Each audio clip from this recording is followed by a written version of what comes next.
Hi friends, good morning. তোমরা সব কেমন আছো? আশা করছি খুব ভালো আছো। আমিও ভালো আছি। তোমাদের ভালোবাসায় রুসাস ব্লগ নতুন একটু ভিডিও নিয়ে আবার চলে এসেছি। যেখান থেকে ভিডিওটা ওয়াচ করছো তাদেরকে অনেক ভালোবাসা। সকাল সকাল কিচেন থেকে ব্লগটা শুরু করেছি। এখানে পেঁয়াজ আর আলু একসঙ্গে ভাজা হচ্ছে, কারণ পেঁয়াজটা একটু ব্রাউন কালার হবে, তার সাথে আলুটা একটু ভাজা ভাজা হয়ে যাবে, তো ওই জন্যই আলুটা দেওয়া হলো। এদিকে পাশে তো ভাত হচ্ছে, আর সিঙ্কে থালা বাটি এই যে কয়েকটা জমা পড়েছে, একেবারে রান্না শেষ করে ধুবো। আর এখানে কি দিয়ে রান্নাটা হবে সেটা তোমাদেরকে দেখাই চলো। এই যে মাছ, কতদিনের মাছ ভাজা ছিল, ভেজে রাখি আমি। তোমরা তো জানো যারা ডেলি ব্লগ দেখো আমার, আমি মাছ ভেজিয়ে রাখি ফ্রিজে। তো এই আলুটা দিয়ে হবে মাছের তরকারি। সমস্ত মশলা দিয়ে দিয়েছি আর হালকা জল দিয়েছি, কারণ মশলাটা পুড়ে যাবে, ওই জন্য এখন ভালো করে কষিয়ে নিব। আর যত কষানো হবে তরকারির টেস্টটাও বেশি হবে, ওই জন্য একটু ভালো করে কষিয়ে নিব, দিয়ে জল ঢেলে দিব।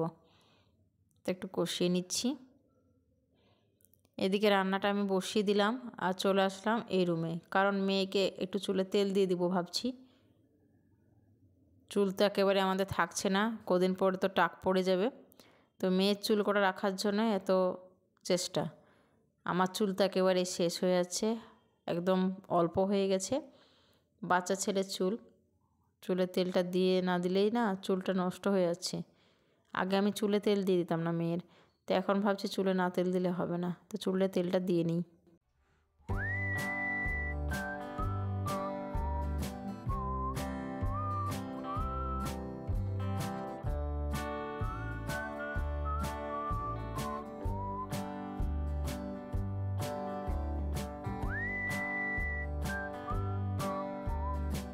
এবারে বরকে বললাম তুমি দিবা, তো বলছে হ্যাঁ দিয়ে দাও, তো ওকেও দিয়ে দিচ্ছি।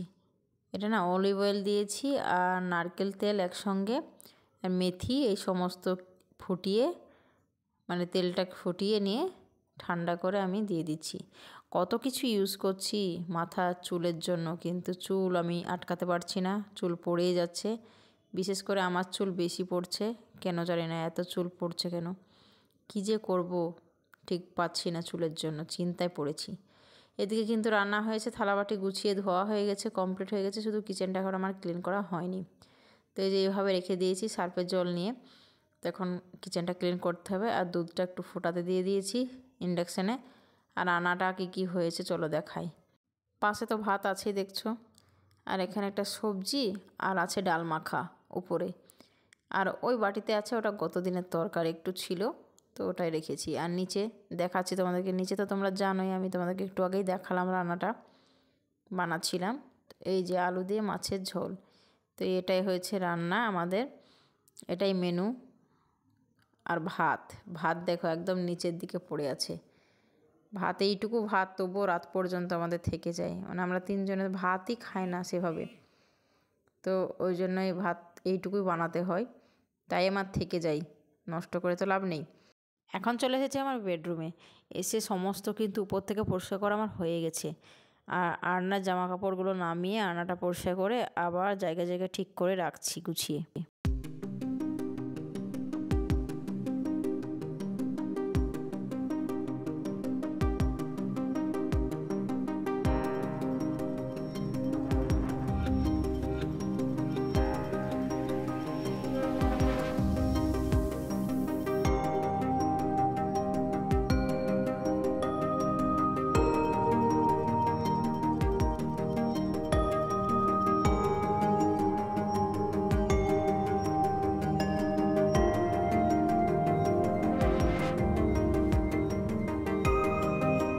আজকে ডিপ ক্লিন হলো, তো ওই জন্য কিছু কিছু তোমাদেরকে শেয়ার করছি, সবটা শেয়ার করতে গেলে তো ব্লগ অনেক বড় হয়ে যাবে। তবু এডিট করতে গিয়ে অনেক কেটে দিতে হয়েছে, কারণ এক ঘন্টার ব্লগ হয়েছে, 1 ঘন্টার মতো ভিডিও শ্যুট করা হয়েছে, অত কি আর দেওয়া যায়? সমস্ত কাজ করতে করতে না এমনি ভিডিও ক্লিপ তুলতে তুলতে অনেক বড় হয়ে যায়, বুঝতেই পারি না, তো এডিট করতে গিয়ে অনেকটা খাটতে হয়। তো যাই হোক, চলো বেডশিটটা এখন গুছিয়ে নিই। রুমের উপর সমস্ত শোকেস, সমস্ত ফার্নিচার আমার ভালো করে মোছা পরিষ্কার করা হয়ে গেছে, এখন বেডশিটটা গোছাবো।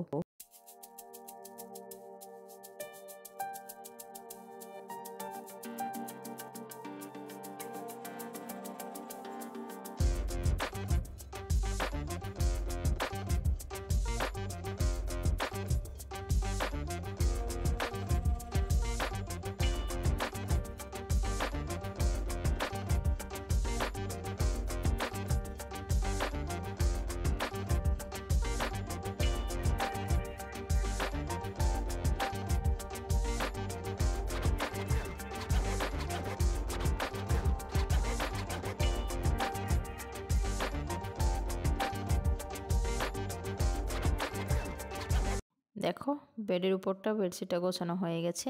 এখন আমি বালিশ কভারগুলো চেঞ্জ করে নিচ্ছি। আর আমার এই বেডশিটটা না খুব ভালো লাগে, সমস্ত দিক থেকে পরিষ্কার করতেও ভালো লাগে, আবার মানে শুয়ে থাকলে না নরম ভালোই লাগে সব দিক থেকে, আর কালারটাও ভালো লাগে।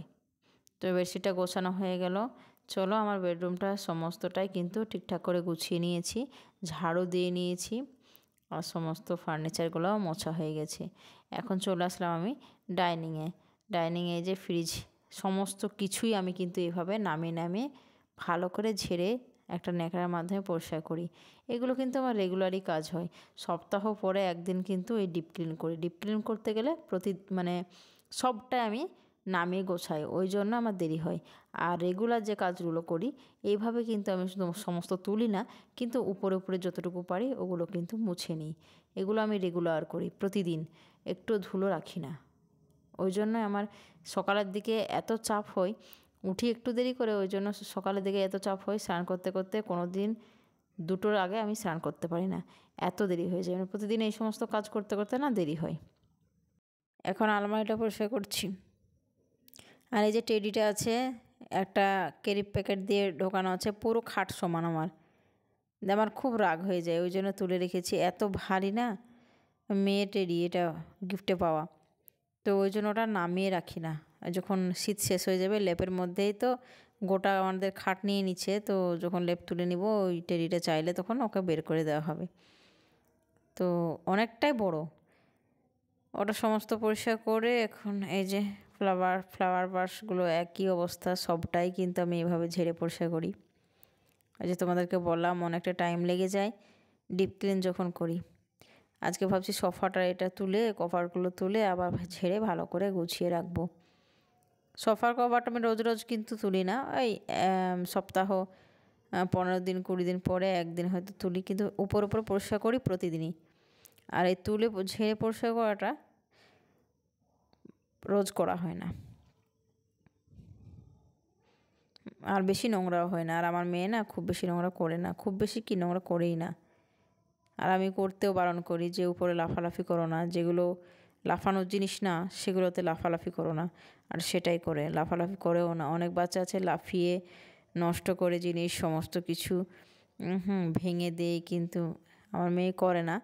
এখন হয়তো আমি বারণ করি, তাই বারণ না করলে হয়তো প্রত্যেকটা বাচ্চাই এরকম, বারণ না করলে কিছু না বললে তারা তো ভালো, মানে কোনটা খারাপ কোনটা ক্ষতি হচ্ছে এগুলো তো বোঝে না। ওরা তো বাচ্চা মানুষ, ওরা তো সমস্তটাই করে ফেলে, নোংরা ভেঙে ফেলে। আর এখানে দেখো বইগুলো আছে, সমস্তগুলোই কিন্তু একটা ক্যারি প্যাকেটে কোনোটা একটা ব্যাগের মধ্যে রেখে দিয়েছি, কারণ ধুলো পড়ে। ওই জন্য যখন যখন যেটা দরকার হয় ক্যারি প্যাকেট থেকে বের করে নিই, এটাই আমি করে থাকি।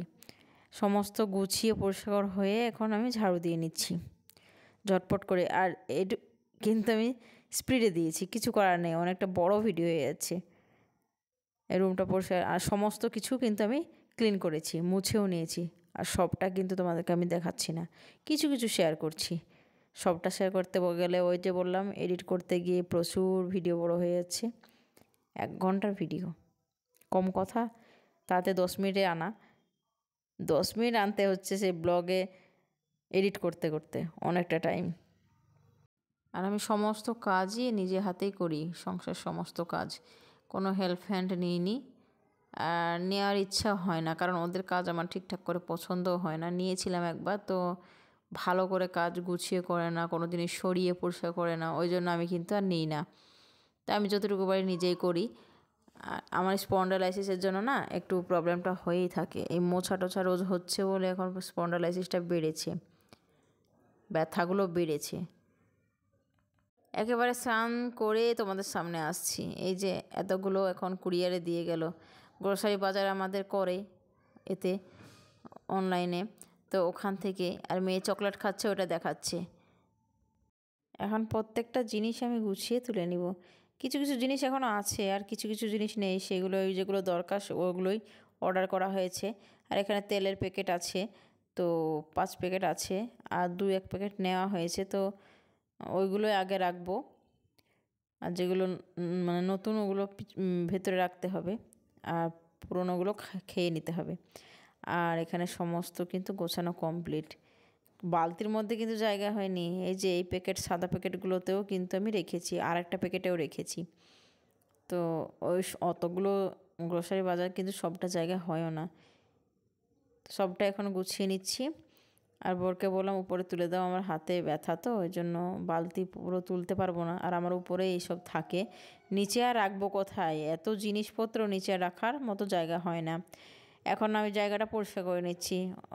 মানে মেয়ে চকলেট খেলো, সমস্ত জিনিস কেটে প্যাকেটে আমি থেকে বের করে কৌটোতে রাখলাম, তো ওই জন্য পরিষ্কার করে নিচ্ছি। আর মেয়ে এখন বিকেলে ঘুরতে যাচ্ছে, তো ভাবলাম ছাদে আসি, তোকে নিয়ে একটু বিকেলে বাইরে চলে যাচ্ছে। এই যে বেরোচ্ছে, এখন আমাকে টাটা দিবে, এটাই হচ্ছে ওর অভ্যাস। গেলে বলবে তুমি বাইরে এসো, আমি টাটা দিব। ওরা গেল ঘুরতে, তার কিছুক্ষণ পরে আমি আসলাম উপরে। অন্ধকার হয়ে যাচ্ছে, ভাবলাম জামা কাপড়গুলো তুলে নিয়ে আসি। জামা কাপড় তেমন বেশি না, ওই আমার জামা দুটো আছে তাই। তো চলো এখন জামা কাপড়গুলো গুছিয়ে নিব।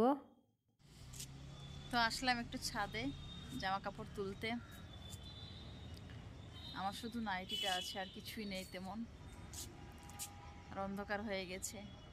রুসা এখনও আসেনি, তোমাদেরকে দেখালাম তখন যে বাইরে গেল ওর পাপার সঙ্গে, তো এখনও আসেনি।